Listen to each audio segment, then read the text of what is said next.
Number 2, last one. For President of the United States. Only going over the important ones, starting with the Great Emancipator, or was he just another politician? Sorry, we had that lesson last year, and it turns out he was just another politician. But doesn't matter. Anyway, Lincoln, number 16. He was 16th President of the United States.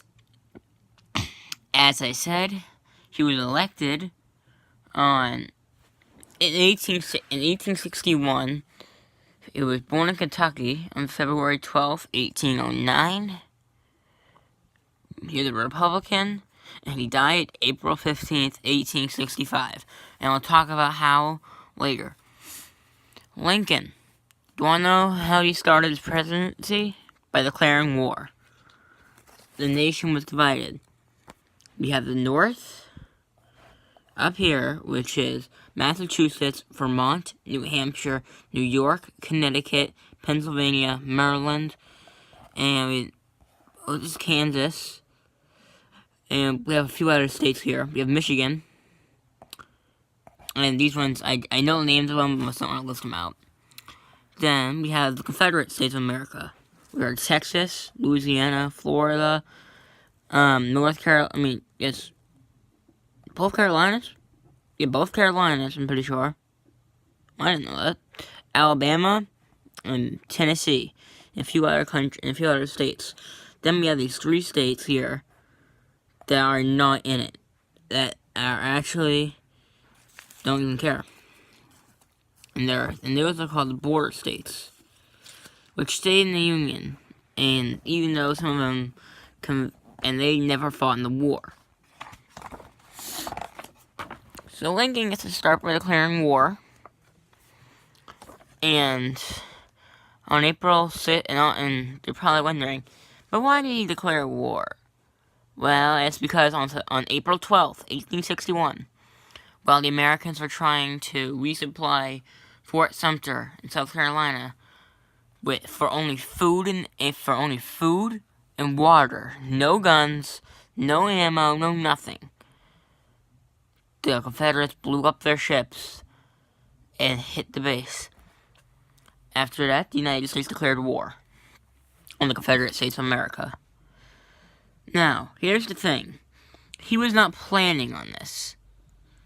He was not planning on freeing the slaves. He was morally just planning on getting it back together. But then, for a reason, he decided to free the slaves. With the Emancipation Proclamation in 1863, Lincoln freed the slaves in the Confederate States, meaning that if they were to escape somehow from the Confederate States and come to the Union, they could join the army and fight. The Battle of Antietam.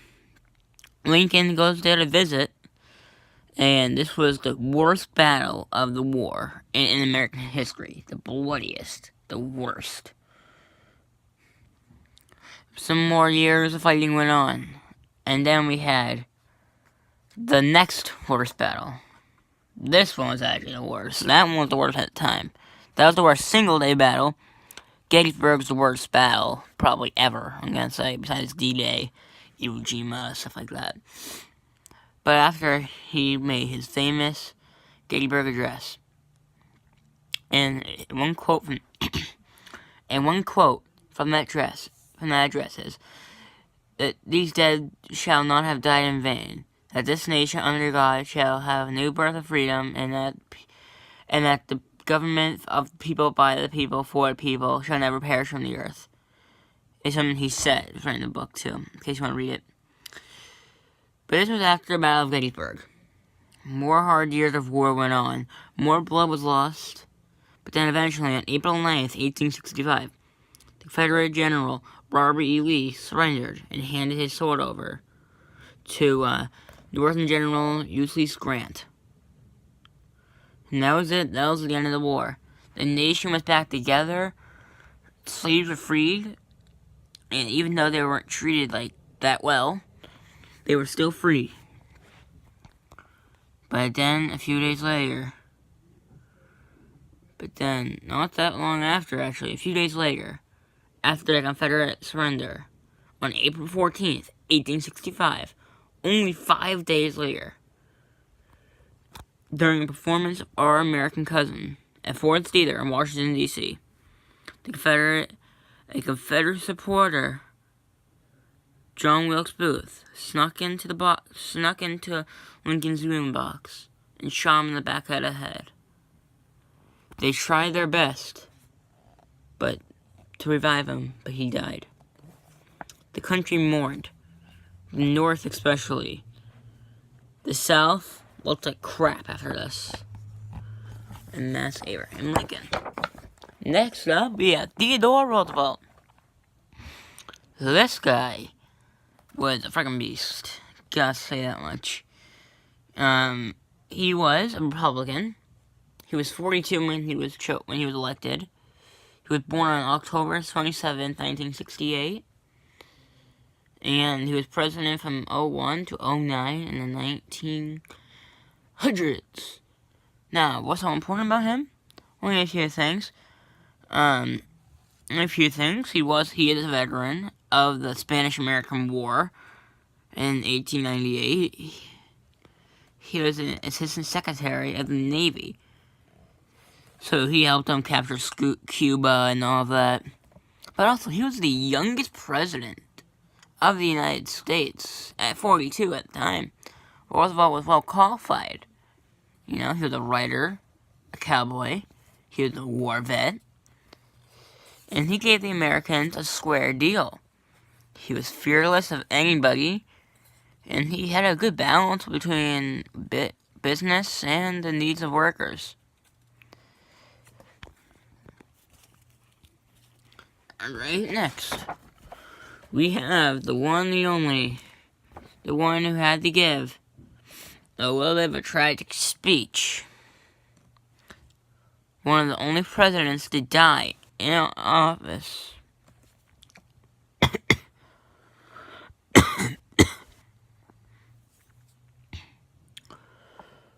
Franklin D. Roosevelt. This guy was president during the Pearl Harbor attack and during the Great Depression. His keys of the presidency are the emergency banking, 1939, when World War II broke out, 1940, when Roosevelt announced how they would be helping Great Britain with guns, in 1941, when he gave the For a Day Without Ever Living Infamy address after the attacks on Pearl Harbor. He spoke on D-Day, and he was there. He was not alive for when Germany and Japan were defeated and World War II ended.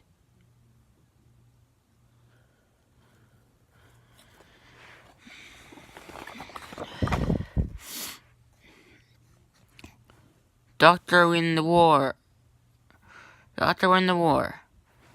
This guy told him about Albert Einstein told him about Germany's plan to build a nuclear bomb and drop it on basically everybody who was fighting them.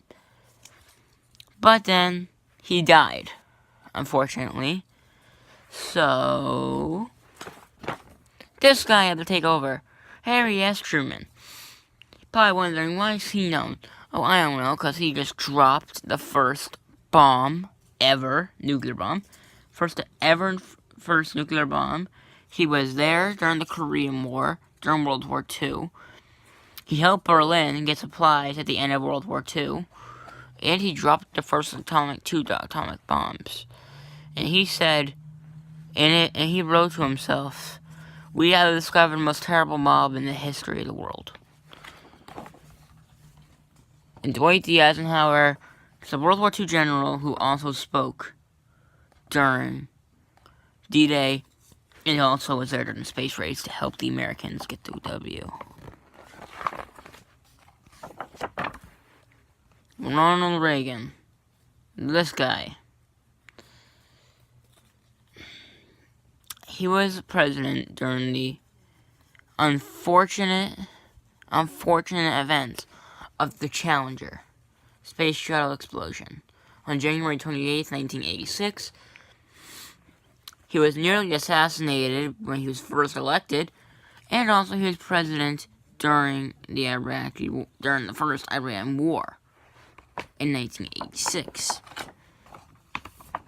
George Bush was there during the Gulf War, and he was also there during he was also there, sorry, I'm losing it.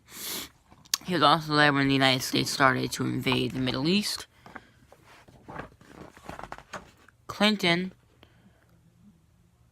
was there during 9/11, and this is where the book will end because it's an old book. You know what's next? Flags! I got 74 enough views on that flag video. Amazon, you're about to get a big shipment of flags. Once again, thank you to Eyewitness Books. I have to hurry because my battery's low. Alright guys, thank you for watching. Have a great day. I'll see you later. Bye.